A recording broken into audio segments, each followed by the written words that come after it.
Warm greetings. Welcome to Grammar of a Lake, a podcast with a goal to understand urban lakes of India. I'm Akash, a curious youth who has often wondered about the life of lakes around us. In this series, I'll be speaking with Dr. Mansee Bal Bhargava, who has spent over 3 decades learning, loving, and living the urban lakes. In the conversation, we shall explore and experience our understanding about lakes, since they are very much part of our everyday life, whether we realize it or not. Together, we shall co learn and co create how we may acknowledge, appreciate, and celebrate the lakes that quietly shape our cities and communities. So, without further ado, let's continue the conversation on birth and death of lake that we had last week. Dr. Mansi, welcome to the podcast again. Thank you so much, Akash. Let us do it. And it's a very heavy topic today that we are talking about birth and death of the lake. Right. So let me start with my first question. We talked about birth. How do you see birth of a lake last week? How do you see death of a lake? Yes, so we have to understand that we will continuously keep talking about relating it with ourselves, human beings, because then it makes it easier because the idea is to get across to all of us, have a better understanding of lakes. So, as we know, anything that is born is bound to die, right? That's a general understanding. And as we were talking about, that much of the lakes in the country are actually born or they are given shape either by human construction or even by natural processes. So when we are talking about this, then we need to also understand the stages of living before they die, right? Anything like Mhm. Right. we live for like average Indian life, human life is around 70 plus years, for example. Likewise, there is a life, and when we are living in that life, so we need to understand the life of the lake in between the birth and death to understand death itself. So, what is a death Mhm. in that sense? We will have to look at through the tropic states or the biological productivity of the body of the living being. Like when we die, we are no more biologically active, right? So we become Mhm. a mass. Likewise, when we look at the lake, we can actually go through their different states. So death is not by the years, huh? Death is also Okay. by the biological state. Whether it Mhm. is able to thrive life into it or unable to, that is also deciding its living and its state of death. So there are different states of lake. Mhm. It may be oligotropic, which has very less life, very clear water. So you may say that it is living, but it is also not dead, right? Then there is mesotropic, which comes with more nutrients, some moderate level of nutrients, and then you have moderate biological productivity. It is still a living state where you have some diversity of fish and aquatic plants. Then comes the beginning of the death. It is like, human beings again, we call senior citizens, no? So like after certain adulthood, we reach that stage. Like in Hindi, we have, you go to a certain stage of life, the 4 stages of life. Likewise, eutropic state is something where you start talking about getting the lake in a murkier state, very high level of nutrients, very high engagement of aquatic life, both flora and fauna. Mhm. But it is also kind of a situation where the oxygen level in the lake gets very difficult. So, in short, it's kind of too many things happening. There is anxiety, so it's also pollution state. Mhm. Eutrophication of the lake is one of the biggest problem in the country right now because of high Right. nutrients input. Then you have the hypereutrophic stage, which is almost like before the death kind of situation. And you can see situations where you find fishes dying and floating on the lakes. Water Mhm. is, of course, of the worst quality according to even our pollution control board has five states of water quality, telling us what is the state of the water in terms of whether it is potable, drinkable, or not at all no-go area, which is a hypereutrophic or eutropic state.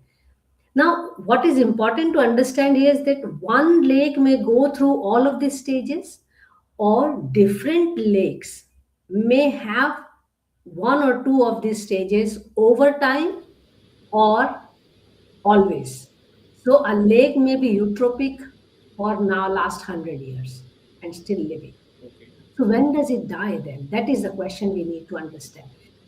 The moment we will say that this is a lake dead means there is no water collection ability of the lake and no ability to produce life, the biological state of the water body. And what is very interesting is a lake, when it will die, a land will be born, Hmm. you know. Yeah. So it is Yes. not going to disappear from that space. It is going to be there, but its ability to give birth to aquatic life. So land also has life, aquatic life and hold water. Then it is the death of the lake. Hmm. I'll stop here. Very interesting. So we did talk about this last week. Uh, Talking about mesotropic stage. So that's the ideal stage for a lake and life to exist in a lake. I will say in urban lake situation because that is where my study focus has been last 30 years. Is where we are aspiring for, and in our kind of land geology and geographies, we will not have oligotropic state. So we are basically talking about moderate life and moderate water state of affairs, or the chemistry or limnology of the water. Eutropic is Okay. already a state of despair or tension. This right. Right. So a lake. So it should not be in eutropic. It should be before eutropic. Mesotropic is where we would say the lake is doing well, even in today's time. I will say yes, and we can actually have an overlay of the five categories that Pollution Control Board of India offers to us. Because like in there, there are five categories which they are giving: A, B, C, D, and E. So A, B, C are actually within the mesotropic kind of situations. But Oh, of course, you are unable to drink. It is not a potable water. oh, Because according to A of the Pollution Control Board, the category A, it has to be potable water. right. B is swimmable. I'm just giving very basic indicators because we don't want to make a difficult science here. That's not the idea. Hmm. B is Right. swimmable. You know, Right. fish life will be there. So A, B, C, C is also where you can go and use the lake for other purposes. Like Hmm. other recreation purposes. D, you start worrying. Basically, it's in bad shape. So it's already in the eutropic state and you start acting on it. E is definitely, it's like pre-death, it's in ICU ventilator. So just to keep it in a simple way. So we need to have that Understood. overlay also. Correct. Understood. I think A is the way we should aspire. We don't have lakes of A quality, so let's forget about it. Yes. In urban Okay. setting, Right. it is kind of a myth to aim also, so we should not aim for A type. But we can definitely aim for B and C types. Understood. And the Right. whole process of lake restoration, development, whatever we call it in our country, is Hmm. actually to avoid the stage of E, and we are constantly solving the stage of D. Okay. So it's like Understood. prolonging the Understood. death, you know. Yeah. So Just like we go to right. medical practice, we go to hospital. See, when Hmm. India got independence, our average life until death. So we call it life means birth to death. That is our life. Hmm. Right? Life expectancy was barely 30 plus or 35 years old. Now with Hmm. medication, medical facilities, our average life is 70 plus. Right. So we have prolonged the death with treatments. And that is where the treatment our development, restoration, conservation. There are many these concepts which we will talk about in the coming days, but this is all to avoid the death of the lake. Right. I do have a But there is no philosophical question, politics but behind it about the death of the lake. When we get into those development aspects, we will start talking about them, to be honest. sure, sure, definitely. I do Because have death a is of two philosophical types. question. Sorry, death may be also seen in different ways. You see, I give again a very simple example from life. You are walking on a pathway or at home, and you crush an insect unknowingly, right? With no intention to kill it. The insect dies, Right. but your intention was so it is not a murder. It's a death, accidental death. The insect can die naturally also, not accidental death. But then you have seen an insect, which is often done in every house, with spider, cockroach, lizard. You tend to kill it. You want to kill for your safety. That's a murder. So even death, the form of death are also different, and that also applies to lakes.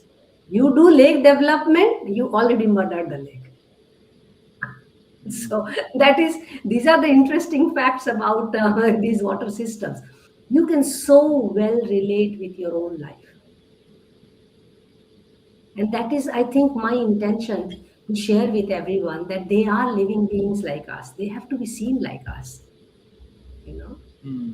Hmm. And that's why I I think feel you. I feel like a voice of the lake because I want to just tell everyone that I am lake, or because a lake is unable to come to a podcast or make a book or make a video, somebody has to talk on behalf of the lake. So I'm no different than a human being. I mean, if the lake could speak, the lake will say like that. So death also has a different shape or different form or different approach. Understood. All right, you also answered my unasked question, so let me skip to the other questions. Yes. Uh, we we we understood last week how birth of a lake is misunderstood. Could you throw some light on how death of a lake is misunderstood? Yes, definitely. I think the death of the lake is misunderstood in a way that we are thinking that putting water into the lake is giving it life, you know. So again, this whole notion of prolonging the death.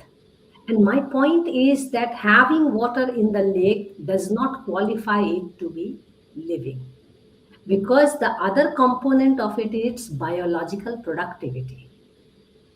How much ability that water body has to produce life. So if you have, so a swimming pool is a dead lake in that sense. And it is oligotrophic, by the way. Yes, the first stage. Even before the first stage, because there is no life, not no life at all. In oligotrophic, you have less life. And it all depends on the minerals, the stones, the sand quality, and everything. But when you are aiming to make a water body or a lake and developing it to just keep water and not considering its biological life, personally to me a lake is dead if it is only filled with water, because the whole idea of making lake development project is to fill it with water. The idea is not to give life to the lake. There's a difference, because then you are making water as an object or entity with no life. You just pour water. And I'm saying that water itself has to be seen with life. So that's a difference between looking at water as an infrastructure and water as an ecosystem. So when we are doing lake development, thinking we are giving life to lake, we are seeing water as a component of infrastructure. That's a misunderstanding. Water will bring life. So it is an ecosystem. So if we have to stop thinking water as an infrastructure entity. We are not drinking water just because we have to drink water. We have no choice than to not drink water because it is going to keep me alive, make me function in certain way. Have to have that water balance in my body. The salt component, the mineral component, everything comes with the kind of water we consume. Exactly the same way, the life of the lake will depend in that manner. What kind of water you are putting it. In swimming pool, you have chlorinated water. Even in at our tap waters, it's a chlorination level is less, but it is chlorinated. Or purification or treatment as we know it. So I think the misunderstanding is that just pouring water is giving life. If I have to sum it up, it's not that way. It's not that. Well, that's very interesting. It's not just water, it's also about the ecosystem which we have to Yes, replicate. yes. All right. Coming to my third question, what challenges come in the way of acknowledging death of a lake? Or the challenge that we are not educated about lakes. And the challenge is that we are not looking at lakes as a living being. We are seeing lake as something which is a kind of infrastructure. We have to do something about it. We have to look at it in a way as if we have the control on its birth and its death. So our understanding is to prolong the death. But in the process, as I was giving example of the insect, whether you kill it or whether it gets killed by walking over it are two different things. The end result is same. Our justice system talks about the intent about killing Yes. that insect. In this case, we are using the example of insect. So if your intention was not to kill, you are not guilty. But if you killed it, you are guilty. That's our justice system, right? The intent is important. So I think our intent is to give it life, and we end up bringing it closer to the death. That's where the misunderstanding stands today. The moment you start talking about lake development, you are already having a good intention but wrong approach. So then we are also not finding ourselves in the guilty position. And I think that is kind of because of ignorance,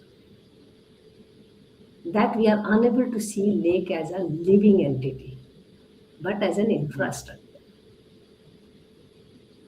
Right. So you feel there is a good intent, and we are just Absolutely. We want to do good with the lake. So I have no doubts. I believe that no one in this world is born to destroy things around themselves. It's a philosophical discussion, and we are going to have a lot of philosophical discussion around it because that's important to understand. We cannot go by the science only. No one is born to destroy anything or kill somebody. Either it is by ignorance or by arrogance that you want to kill. And that's where this very simple example of insect I'm giving in the classrooms as well. In both case, it's death. But how you do, so when you have good intention, but the end result is same. In fact, I would sometime like to talk about sustainability, and then it will throw more light that you have this 2 by 2 matrix of understanding: doing good, bad result; doing good, good result; doing bad, good result; and doing bad and bad result. This is a 2 by 2 simple matrix. So I feel, and that is where I have been optimistic for now 3 decades, that our intention is right, not problematic.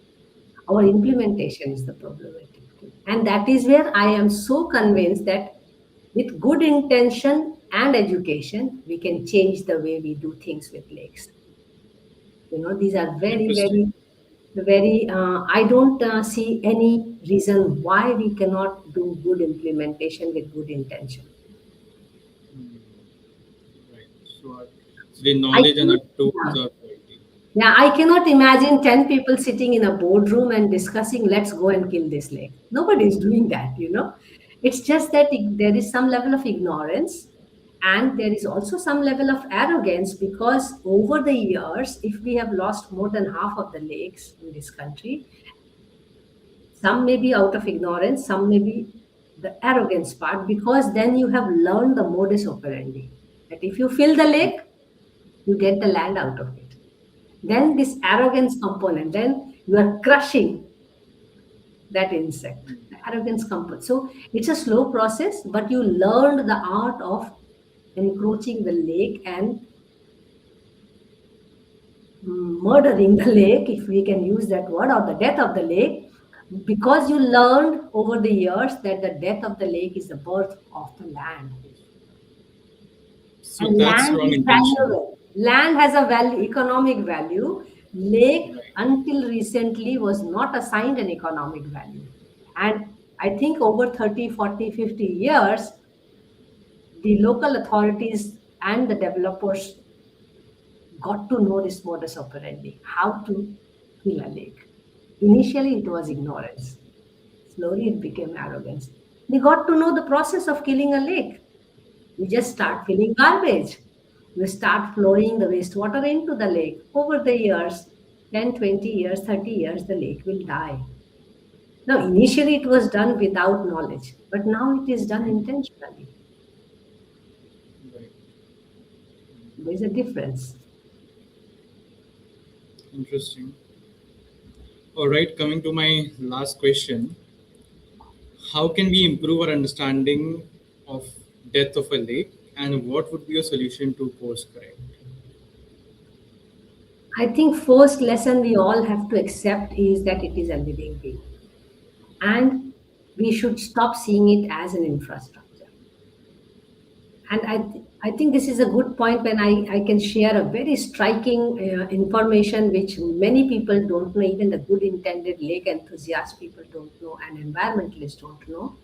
Just last week, also, Ramsar confirmed my understanding that if you build a lake or a wetland, it is equivalent to 5 times of a forest. Ramsar, I will tell you that Ramsar is a convention of wetlands in the world where all countries are dignitaries or signatories into the Ramsar Convention, where there are wetlands of ecological importance are basically designated. On this World Environment Day, India signed its 100th Ramsar Lake. Means these will be high ecological areas, regions, and they need to be conserved. That's kind of an international treaty, you may say, which many countries have signed up since 1971. So, and it keeps showing us the importance of wetlands. So, I think this, because local authorities, developers, economists understand numbers, we have to tell people that 1 acre of lake saved or made is equivalent to 5 acres of forest made or saved. Because we have to understand a lake living can grow forest, but a forest standing with all kinds of shrubs cannot create a lake by itself. So, lake can create forest, forest cannot create lake. So, I'm not saying they are competing with each other, they are complementing, but we need to understand the importance of the lakes. Because we see lakes as land with water only, we don't see it with life. Right. I think this information I would like everybody to take cognizance of every time they are sitting with a lake to understand. So whenever you are in a boardroom, please keep this in mind that we need to actually give birth to more lakes in the country as compared to the lakes we have lost, or death of the lakes. And most of the lakes are lost in urbanization process. So we need to know that land is valued more than the lakes. It's just again back to human beings. People who have good jobs or elites or rich people, they have more value because their asset value can be measured.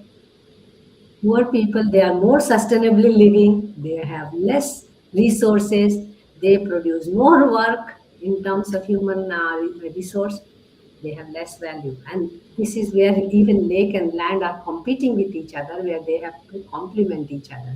And we are making them compete because we think that we need land, we don't need lakes. And that's the misunderstanding we have. See, when you are doing a garden on the lake, that itself is a misunderstanding which needs to go out. You have to make lake in the garden, not garden on the lake. There's a difference, So these are simple Lake things and we need to understand. I think we will discuss more when we get into the governance of it. Who is doing? We are yes. very short of lake enthusiast. I don't call myself also an expert. People who are willing to understand lakes and willing to listen to the lakes. Lake is telling all these things. I have not read most of the things in books, but referring to different kind of literature, referring to different organization. Ramsar is there, Wetlands International is there. You have IUCN is there, which is talking about biodiversity. You have United Nations Environment Program. They are giving all of these important facts which we need to refer, and this is part of education. Now your and my task is to make these important information come in a very simple way which you and I can understand as common citizens. And that's where I think the analogy of human being will be able to go across to human beings. That's my point. you know Yes. So we have to start by looking at lake not as infrastructure, and that's where we will slowly change our understanding. Well, and we should not be worried about the death of the lake. We should be actually worrying about how the death is reached. There's the difference. right. Yeah. Yeah, that's deep.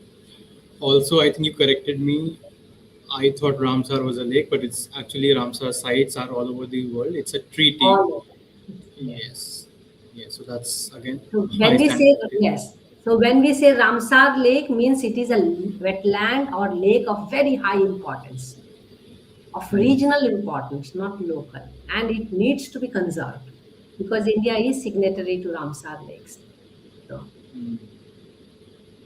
Yes, I think we have Dal around Lake, 100. Chilka Lake, Dal Lake, Yes. Chilka Lake, very famous lakes in India. Loktak Lake. I'm just giving few names here, so the people start realizing. They are called lakes, but they are wetlands, and we will come to that as well. How the name also makes a huge difference. It's like you being Akash or not being Akash will make a difference. Yeah, as in the name would just define my identity, but even if you take it away, I will be me. It does Yes, not but then need external validation. whether you are Srivastav, like I can give my name example and also later on, because the moment you are Srivastav, there is a lot of things which comes into the bracket. You know. Huh, yeah, right. So Yes, name that way, matters. yeah, We will yeah, talk that about way it. Name it matters. matters. Yeah, that happens. You're right. But there's more to name actually in terms of lakes. It's not name alone, but more to it. Right. All right. So I think that seems to be the end of my questions. Wrapping up this session, to our viewers, in case there are questions or comments, we are happy to hear from you. You may find Grammar of a Lake sessions on our YouTube channel, V for Water, and on our website, w4w.in, along with many conversations dedicated to water, since we believe water conversations are way towards water conservation. Stay tuned and see you again on Saturday Sailing. Take care. Thank you so much, Dr. Mansee. Thanks, Akash. All right, see you next week. Bye bye. See you.